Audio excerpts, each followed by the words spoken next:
There are over 3,000 oil rigs in the vast expanse that is the Gulf of Mexico. These man-made structures inadvertently create a unique habitat, and with that, the opportunity for fishermen to target some incredible species. We got invited by Captain Tillman to battle some of Alabama's toughest saltwater fish. From sunrise to sunset, we got to experience one of Alabama's best kept secrets. Join us as we embark deep into the Gulf of Mexico on this Saltwater Sportsman Expedition.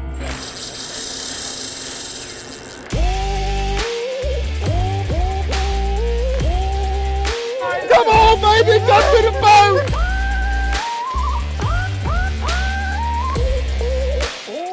Oh my gosh, that fish was huge! Yeah!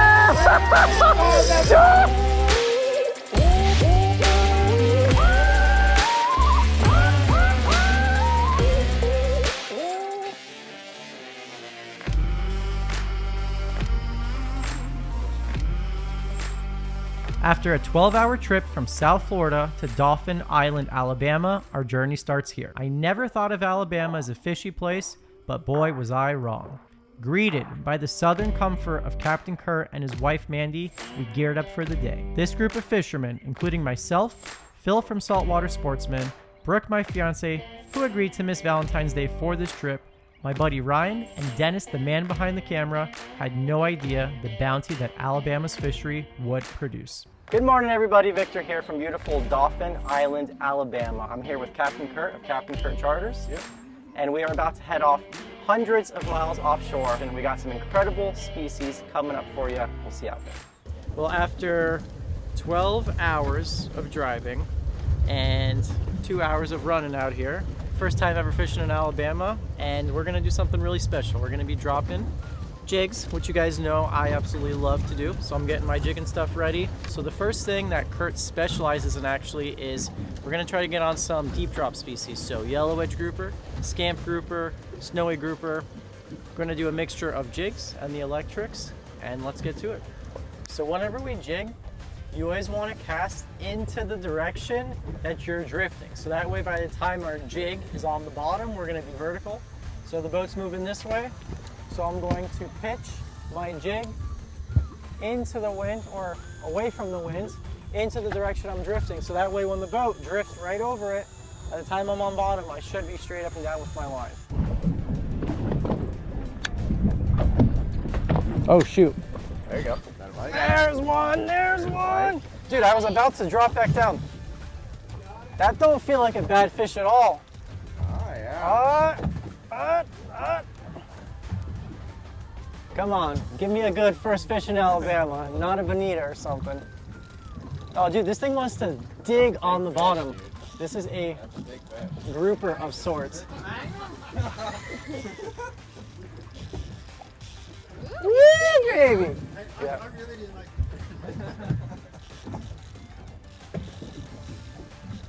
Is there a lot of stuff for them to break you off on the bottom, Kurt? I guess that answers that. You get broke? I got broke off. He took me into some type of structure. I didn't feel like a shark. Yeah, it was a good first fish in Alabama, or whatever it was. Just, come on, dude. Ryan, you make it too obvious. You gotta do like a subtle little tap. So all we're doing, when you lift the jig up like this, depending on the jig. Oh yeah, there, come on. There it is. That's a bite. Oh! Come on. And they had a small bite either. Come on. Reel them, dude. No sharks today. Brook shark is coming. No sharks today. Give it a little more drag. So what I was trying we almost had the double. What I was trying to say is when we jig that jig, it flutters on the way down, and depending on the shape and size of the jig, it's gonna do different things. Some have more of a wobble, some are more erratic. And you're just imitating basically like a dying bait fish, you know? Or a squid or something down deep. Oh, Ryan's hooked up too. This feels good. This feels good, guys. So I'm putting a lot more pressure than I normally would, but after seeing Brook at shark, I don't want to, take a lot of time down there. And in case you guys were wondering, you guys always hear us complain about sharks in Florida. They do make them in Alabama. Yeah, groupers usually When you get them up halfway, they kind of just start to float up and just give you a few head shakes. Whereas something like a red snapper, they'll kind of fight the whole way up. It's a red snapper. Oh! That was so cool! Dude! He jumped! We brought him up fast. I never seen a red snapper jump like that. I think he had so much air in him, he just popped out of the water. That was sick. Oh, that is a magnum, Kurt. That is a nice one. Holy moly, that might be my biggest red snapper I ever got. Yeah, look at this hogzilla right there. So, Kurt's got a name for big fish. He calls them magnums, and this is, ladies and gentlemen, this is definitely a magnum right here. Gorgeous red snapper. Unfortunately, we can't keep it. It's out of season. And when you guys saw it came up, his stomach was actually sticking out of his mouth. Kurt already vented him. When that happens, what's actually happening is I'm bringing him up faster than his swim bladder can expel the gases in his body. So there's a lot more pressure down there. When I bring him up, he can't exert for that, he can't compensate for that pressure difference fast enough.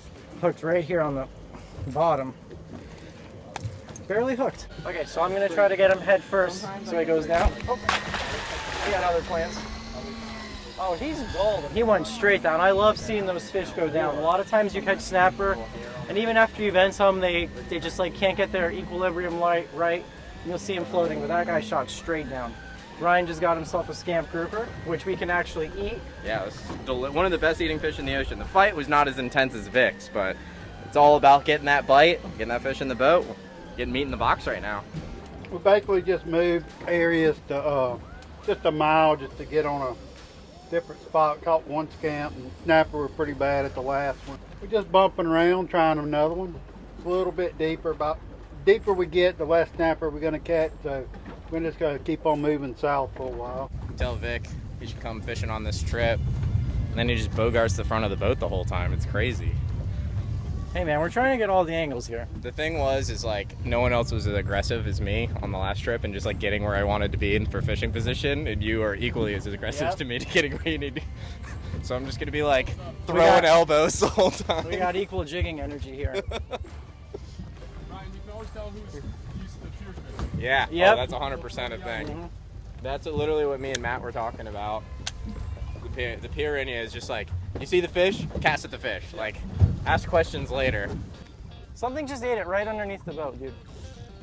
Yeah, something ate it like 20 feet under the boat. I'm kind of confused here. I was reeling up because we were gonna move spots and something ate my jig, like right underneath the boat, and is not stopping. Huh. Watch it be a cobia. You never know.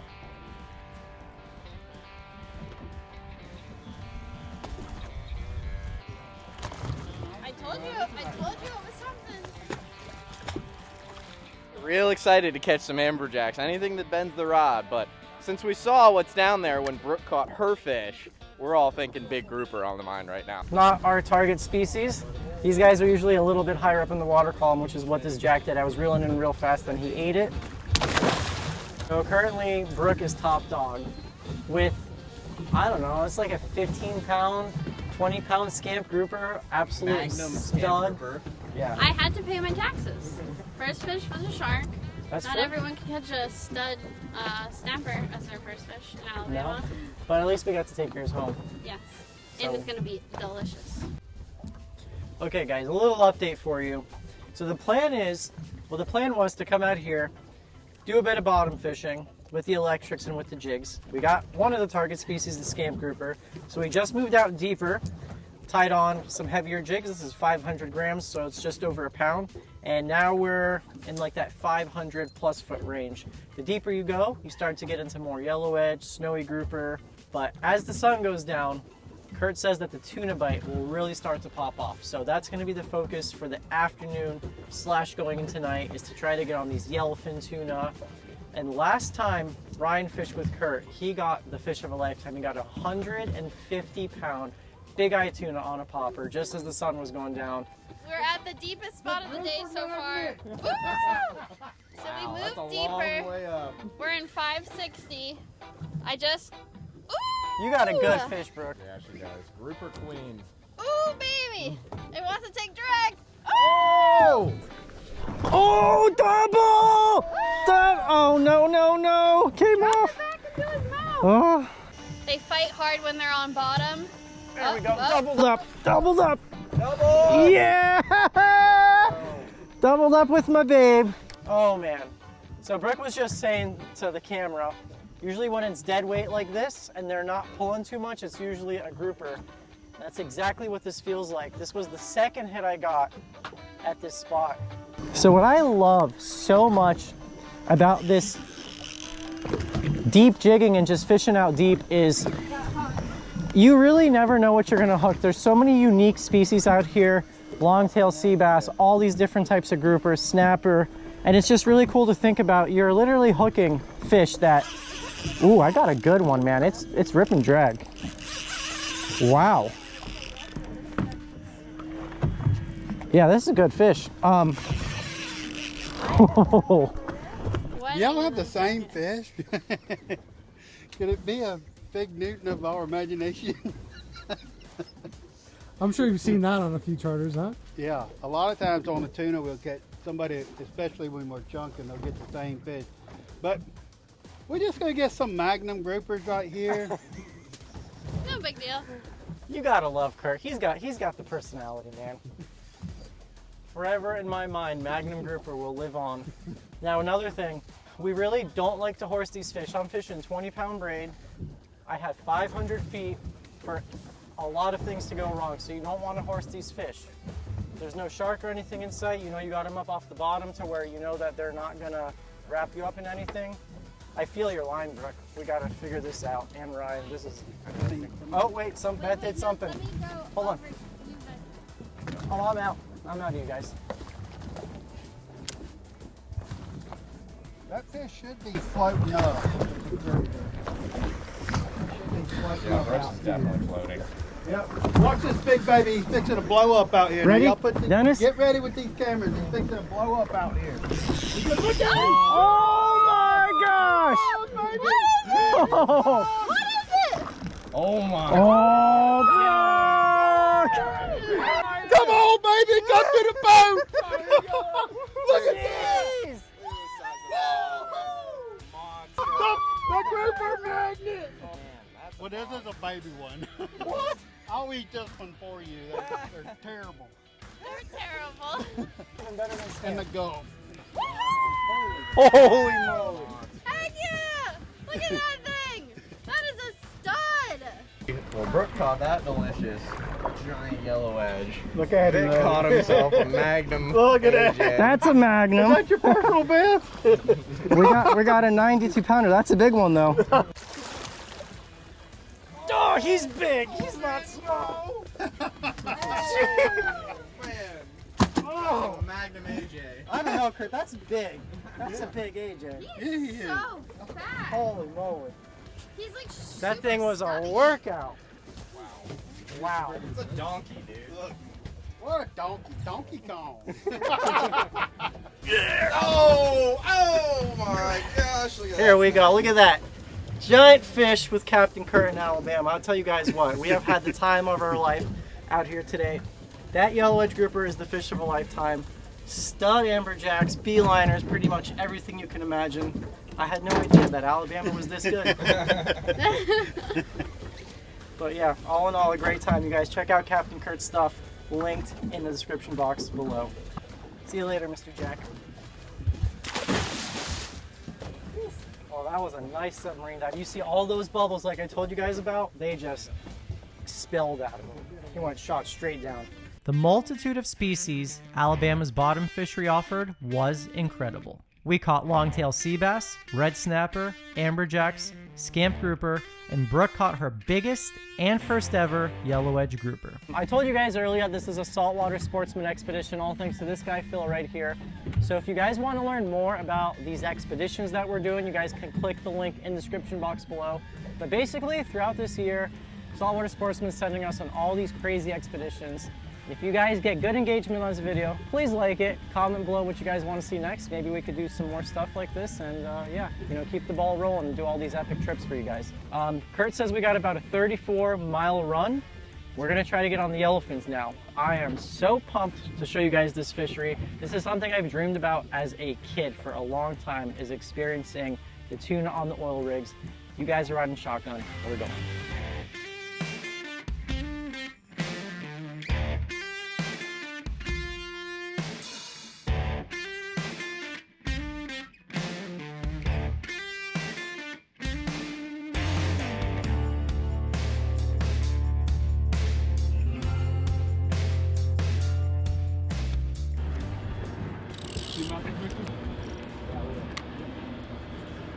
All right, guys, it's tuna time. We just pulled up to the rig and already we see them busting everywhere.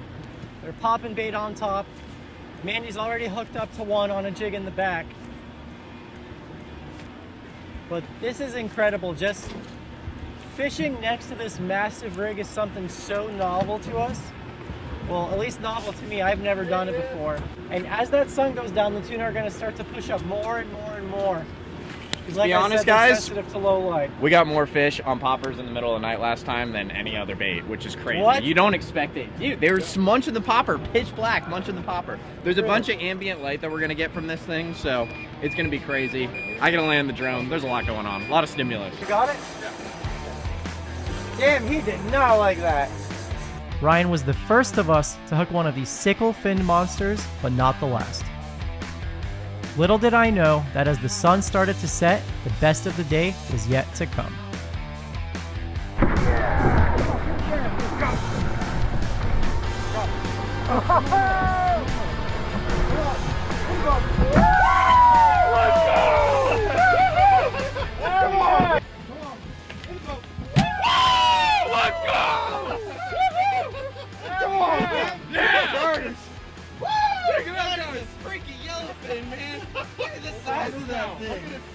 Oh my gosh! That's what you come to Alabama for. Woo! My God!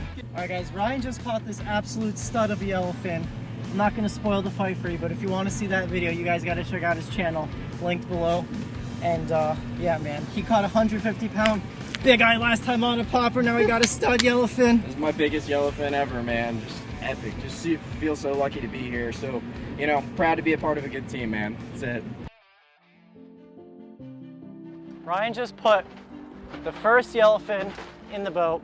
Sun's going down, and every time we see the tuna blow up, they're always blowing up in a different direction. Kurt will run the boat there, and we try to intercept our lures with those blow-ups and cast in the middle of it, or just in the general area. But while we're waiting for the tuna to blow up, always blind casting. Like the last time Ryan did this, he caught his big eye, huge big eye tuna just completely blind casting, because you gotta think, the tuna are just cruising all around this oil rig, looking for bait, and that popper is just this big, loud, noisy commotion. They see that silhouette from down deep, they come up and ambush it, and then they end up in the boat. It is the most fun way, I think, to catch a fish as a fisherman, because you can physically see it. A lot of times you see the fish jump out of the water or just foam on top. A lot of times they miss it the first time and come back for it. It just gets your adrenaline pumping, and there simply is nothing else like it.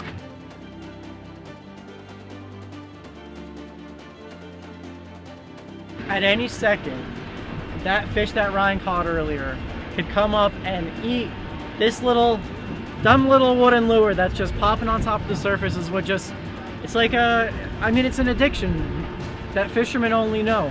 To constantly cast over and over and over and over again, making hundreds of casts, seeing nothing around you with the hopes of that one fish coming by. That's what makes it special. If it was automatic every single time, it would not be special.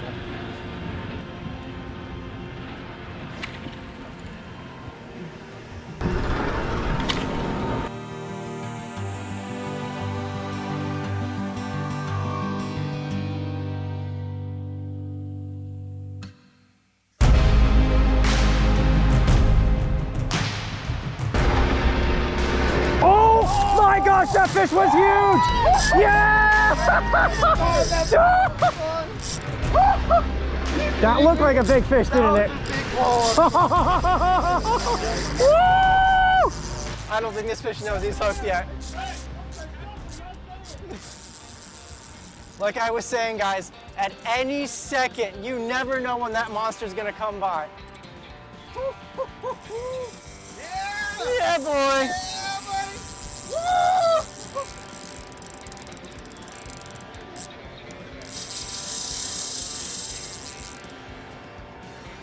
I'm the papa, little baby.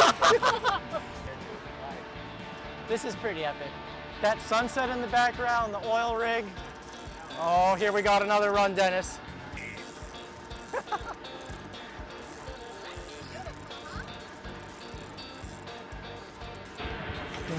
Woo!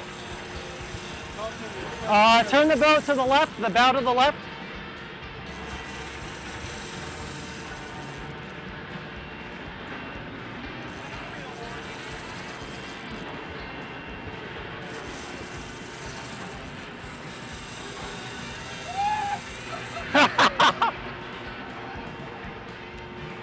Right now what this fish is doing is called pinwheeling. He's down there sideways and he's just doing big circles, and he's gonna do this the rest of the fight, and that's how they try to break you. This is the back breaking part of the fight right here.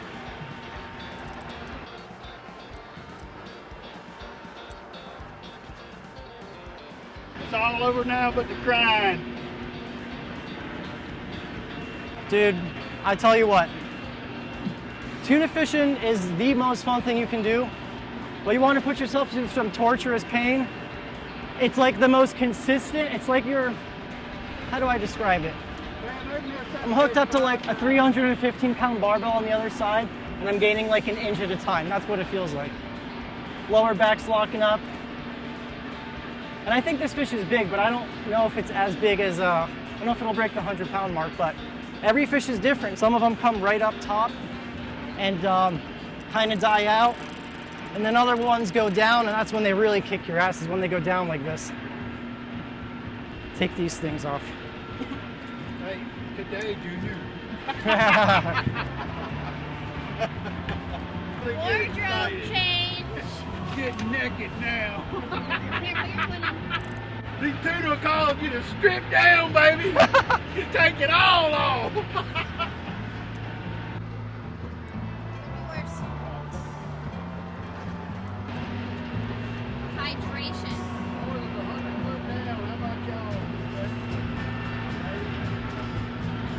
There you go, buddy. Want a bite?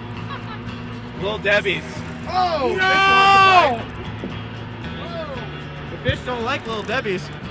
Come up, come up.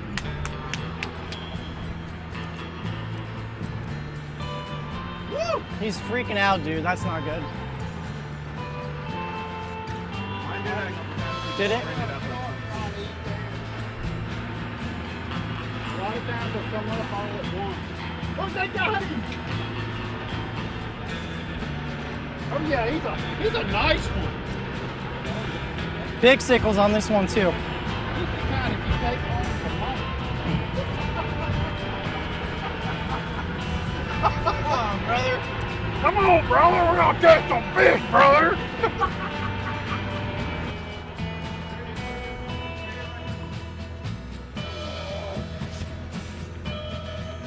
Big color, buddy. Big color. Come on, big brother. Another turn on you.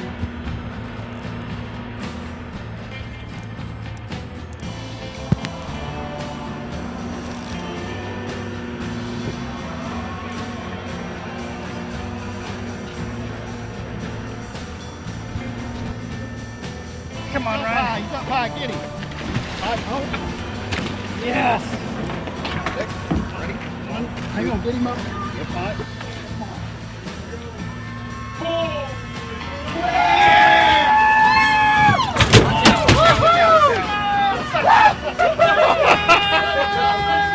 Let's go. That's a monster, son.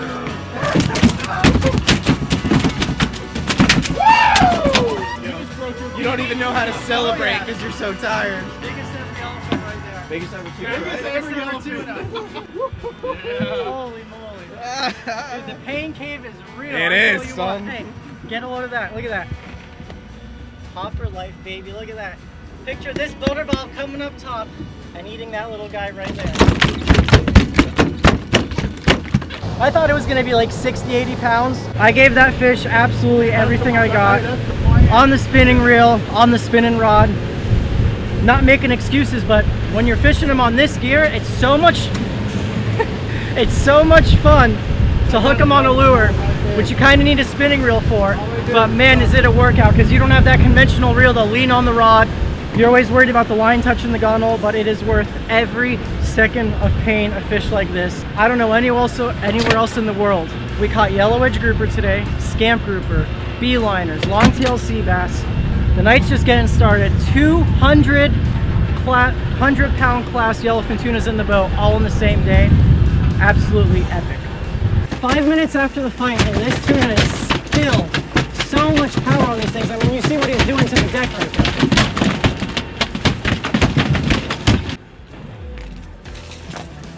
Just like that, baby. This is a lucky popper, I tell you what. Same popper caught my 50-pound rooster fish on in Panama. Now my biggest ever yellowfin tuna. I think I need to hang this one up on the wall. This is a lucky one.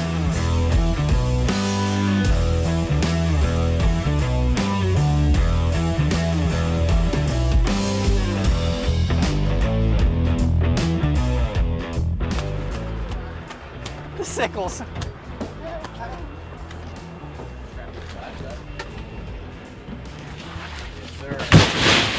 Woo! I'm just speechless, dude. Yeah, that's what I'm saying. Like, Like what else could he ask for? You gotta get sentimental in a moment like this. I mean, to think we have a dream job. We really do. We get to travel the world, meet great people like Kurt, and it's all thanks to you guys. So I gotta give a huge shout out to the subscribers at home, because without you guys, none of this would be possible. You guys have absolutely changed my life. I would have never, ever, ever thought as a kid I would get to do this as a job, to make videos, to share my adventures, to do it with the people I love, and it's all thanks to you guys. So seriously, from the bottom of my heart, thank you. I always think it's so exciting to see how excited Victor gets every single time he hears drag rip. Like, nothing brings a smile to his face like casting artificial and just like hearing the reel scream. No. You always just get so excited. It's the best thing in the It world. makes me so happy to see you catch a good fish like that. Thank you, babe. You gotta get slimy, come on. Ah! Yep, if y'all want to come fishing, come see us. I've got 3 boats. Catch bottom fish, tuna fish, even do a little bit of inshore. But we're at Dolphin Island or Gulf Shores, Alabama, and we just want you to have a good time and catch a few fish. We'll be glad to take you. Y'all come see us. Brookie and Ryan are popping and throwing a stick bait up front. Kurt and Mandy are chunking, so they're constantly letting out chunks of fish or sardine with a slick, and then they're also putting a chunk on a hook. So yeah, but I'm gonna drop the jig, because if you guys look at the depth finder, there's tuna all up and down the water column. We're in 500 feet of water and they're just stacked. See how long this takes. Jig going down. I think they're eating it as it's fluttering on the way down without even you having to jig it. I mean, the screen is lit up like no one's business.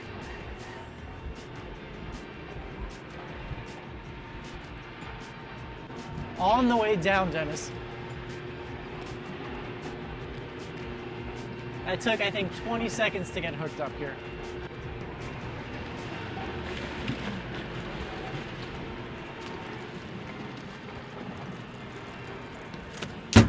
And Kurt says that the yellowfins, like the size that me and Ryan caught, no problem will suck one of these up. There's way more, there's probably 100 times more of these guys out here than there are those big yellowfins. There's probably marlin out here too, wahoo. Everything is feeding on these little guys right here. Well, I currently got a blackfin that I'm trying to bleed out on the side of the boat here, but it is a wide open bite. I see 1, 2, 3, 4 boats all around the oil rig. Like I was telling you guys earlier, there's so many of these oil rigs out here. I don't think all of them have fish like this. Kurt said that this is the biggest one out here, so maybe that's why there's so many fish, but it's incredible. Everywhere you look, and if you really just focus out in the distance, you see the white ripples of just blackfins and skipjacks coming up and busting bait. Sometimes you'll see the fins of fish. The ocean's so alive because you gotta remember, we're in the middle of nowhere, 100 miles offshore in the Gulf of Mexico, and it's the only structure around. Foul hook killing him. Woo! Woo! Yeah, the yellowfins are, that's a yellow too. Smaller one. Yellows are back to play, baby. Yellow! Another baby yellow! Like baby carrots, they're delicious!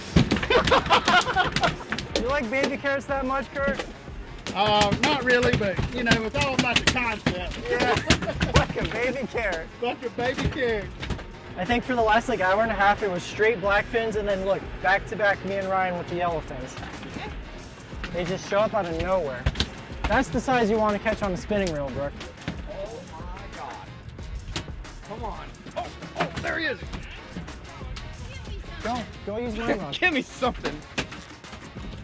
Popper, baby. Throw that popper. Throw that popper. Oh yeah, he's nice. We need a couple carrots. Woohoo! Yeah, throw that box. Oh! Another one! Let's go!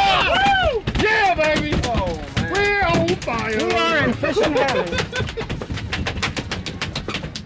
Unbelievable how many fish are out here right now. Oh! What was that? Man, remember your training! Start capping! Hey, in the head, not the tail this time. Look at that, guys. The fun doesn't end there. Yellowfins are stuck. Oh, Look at those pectoral fins, man. That is such a sick looking fish. Doubled up with my boy. Dude. Even these little yellowfins, look at their sickles. It's amazing. Yeah. I've caught yellowfins in Panama and the Bahamas, and it seems like the biggest sickles they ever have are in Alabama. That's where I want to catch my tuna from now on. The waters surrounding the oil rig were teeming with life, and for the next few hours, it was a non-stop feeding frenzy of tuna. The schoolie-sized blackfins and skipjacks could be seen by the whitewash they produced during their periodic frenzies in the black of the night. Every so often, the larger yellowfin tuna would ascend from the depths, scaring the smaller schooling fish and giving us a shot to catch them on popping lures. There's nowhere else I'd rather be on a Friday night or Monday night than in here. Pretty much the end of the night. We might do a little bit more popping, but you guys know me and I love taking care of my fish, and Kurt does not bring any shortage of ice. We got so many of these big bags. We're burying all these yellowfins in it. It would be a shame. You take so much time and energy to catch these fish. You want them to taste as good as possible at the end of the day. So I think that's a wrap, and we got a nice 2-hour run inside, and we'll see you guys at the dock tomorrow. Fillet up these big old yellowfins.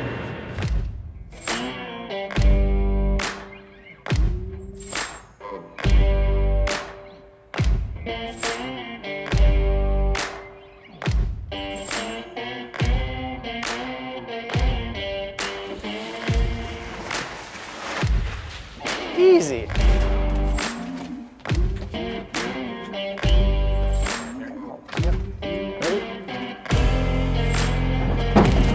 All right.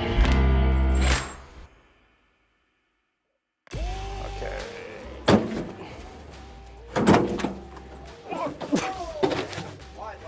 Ah. All right, I guess we're at the fillet table anyway.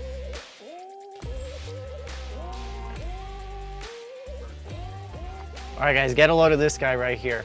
I can safely say I think this is gonna be the biggest fish I ever filleted. Giant yellowfin tuna. It's the next day. He's been sitting on ice. He's all nice and firmed up right now. Just take a look at this. This is his caudal fin right here. Look at how big and just meaty this tail is. That's where they get all their power from. And then these sickles, the distinct sickles on the yellowfin is what makes him such a unique and cool animal. Okay, so 8-inch Dexter sport fish knife. I'm gonna start right here by the pec fin.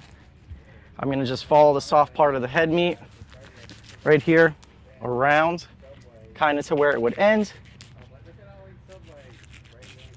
Right about there. Follow this pec fin around, down to the ventral fins right there. Make a tail cut right here. And then what I like to do with tuna is I like to start from the tail and actually work my way up towards the head. That way I can really know that I'm on that fish's spine.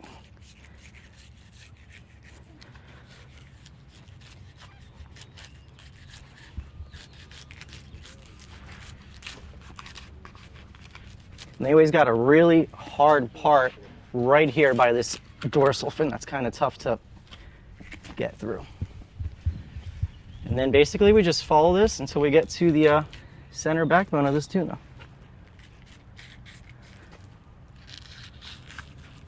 The way you got to picture a tuna is in 4 quadrants, right? You got your top, your bottom, and then what I'm going to do is right here where his peg fin is, you can see a distinct line. I'm going to run my knife right along the center of this fish, right along the bloodline. That way I'll be able to split this fish into 2 separate loins. So you can kind of see right in there, there's that bloodline. So I'm going to go right here and straight down the middle of this fish.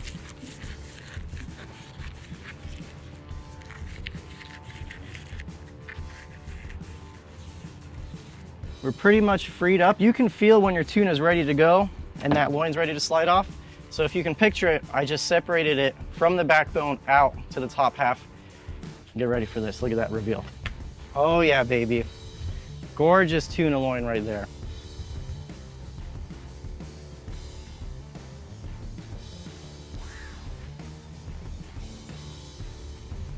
Nothing makes me happier than catching fish and then processing it correctly. And you guys see, Kurt is the man when it comes to ice. He really takes care of his fish. Nice and firm, not mushy. None of that lactic acid is built up in there. That tuna looks as good as it could possibly get. Once you have the inside exposed, what you can do is, tuna has this huge backbone. So I'm gonna take my knife and point the tip of it down, just on the other side of this backbone, so that way I can start working on the belly loin. So basically now I separated it from the inside out, and we're gonna flip them around. Now I'm gonna outline them from the bottom.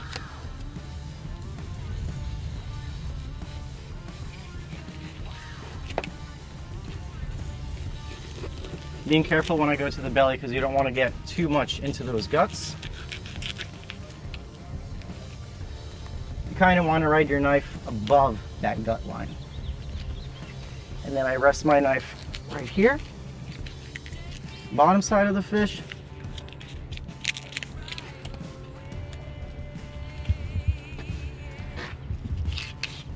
So now if you can picture it, now I'm doing the exact same thing I did on the top side, but I'm working my way towards the backbone from the belly side of the fish.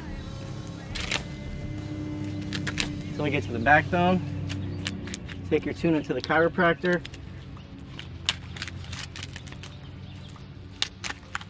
And there we go. Now it's freed.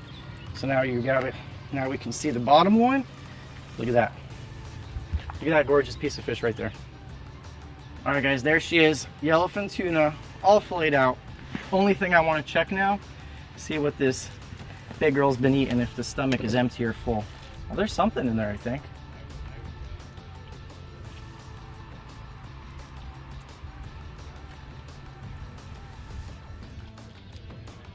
You know what? That looks like shrimp. I don't... What are these? They're like little antennae or something. Looks like little spaghetti worms. Looks like a lot of small stuff. No big fish in there, but it almost looks like little shrimp pieces, like an exoskeleton of a shrimp. And if you guys are interested in the knife I used today, you can save 20% off all Dexter knives. Use my code Landshark. 8-inch sport fish knife, as you see. Did work on the yellowfin. Great all-around knives. I'll have them linked below. So last step, we're gonna skin and do the final touches on our tuna. Shave away this bloodline and the bones. You don't want that in your final product.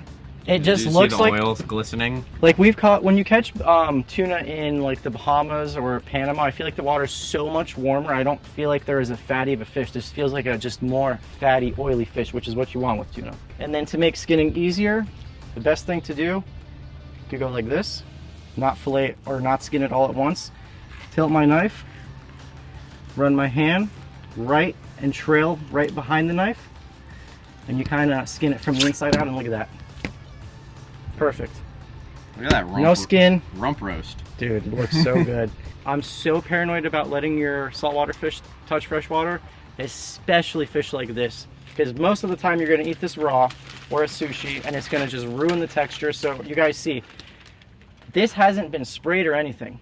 It goes straight from the skin into the bag, just like that. No rinsing needed. The best thing to do, have a set of paper towels at the fillet table. When you get towards the tail end of the tuna, you got to think that's like a really muscular part, what they use for locomotion. You see all that white stuff? That's the sinew. This is best to kind of scrape off with a spoon, and this is what goes in your spicy tuna roll. All right, so we're gonna finish up processing all this tuna. We got a nice 12-hour ride home, and I'll see you guys in Pompano.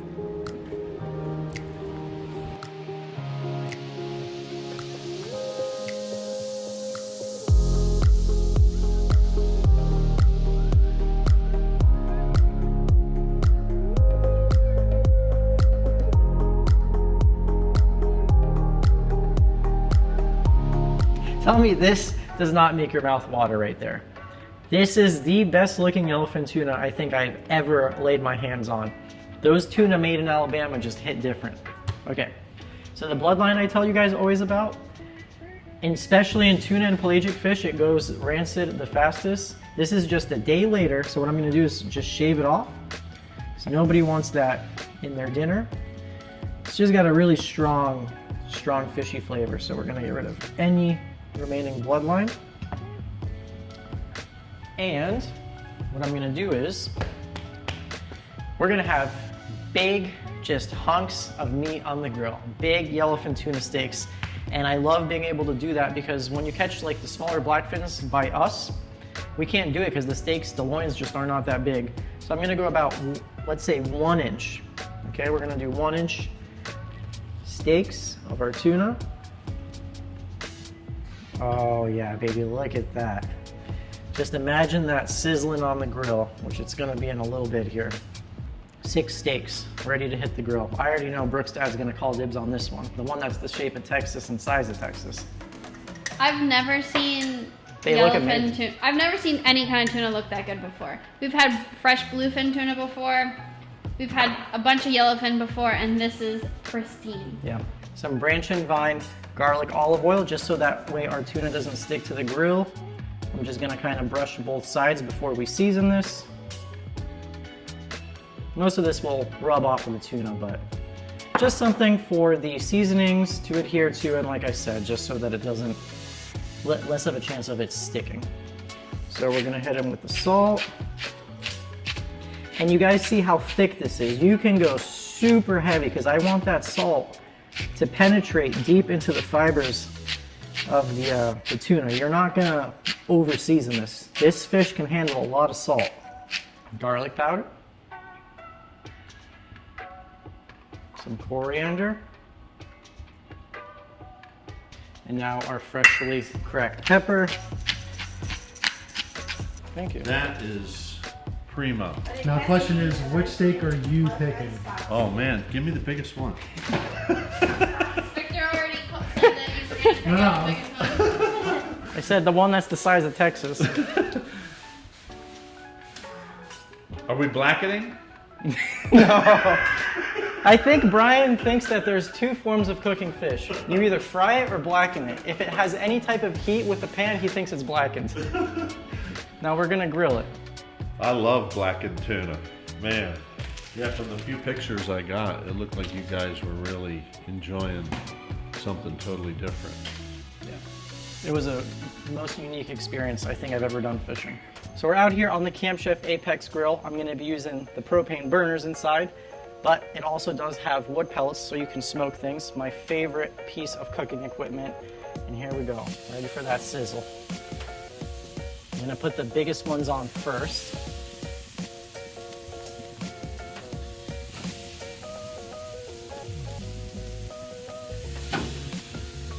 Okay, so now all I'm gonna do is a quarter turn. So we get the crisscross grill marks, just like this. Oops. Just like that. Just like that. You can see that they're not sticking, which means they're ready. Time to flip. Flip. I love working with fish that you're able to do this with. Tuna is nice and firm, and it's just really is like nothing else. Look at those beautiful grill marks on that fish.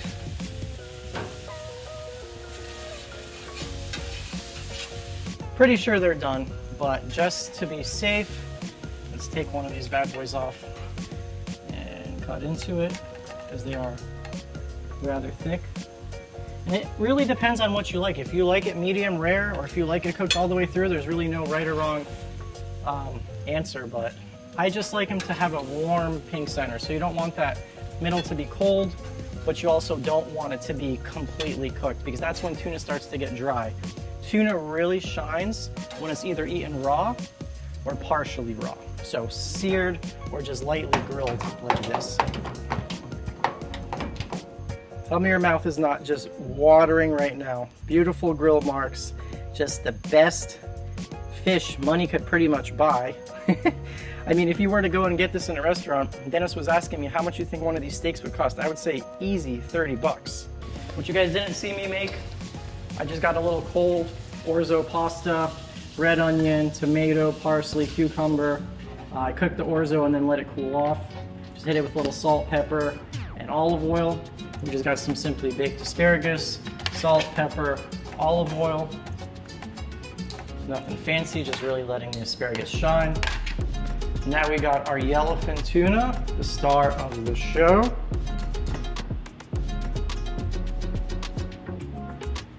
This is Brian's piece. We'll call it Tex. Microgreen arugula salad, just tossed in a little rice vinegar and sugar and salt, just give you a little palate cleanse. So in here, I got like a citrus lime butter sauce. I juiced a tangelo, an orange, limes, lemons, and I also zested them. And then I finished it off with a little cold butter at the very end to kind of give it some thickness.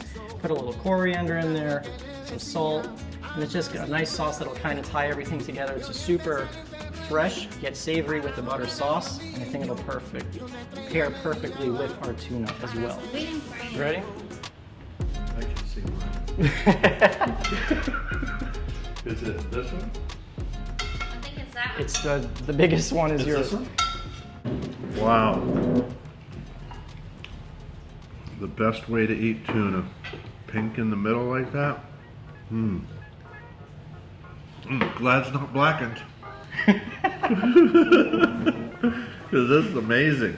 The more you get into it, and the rarer the middle is, the better it is. Yeah? Yeah.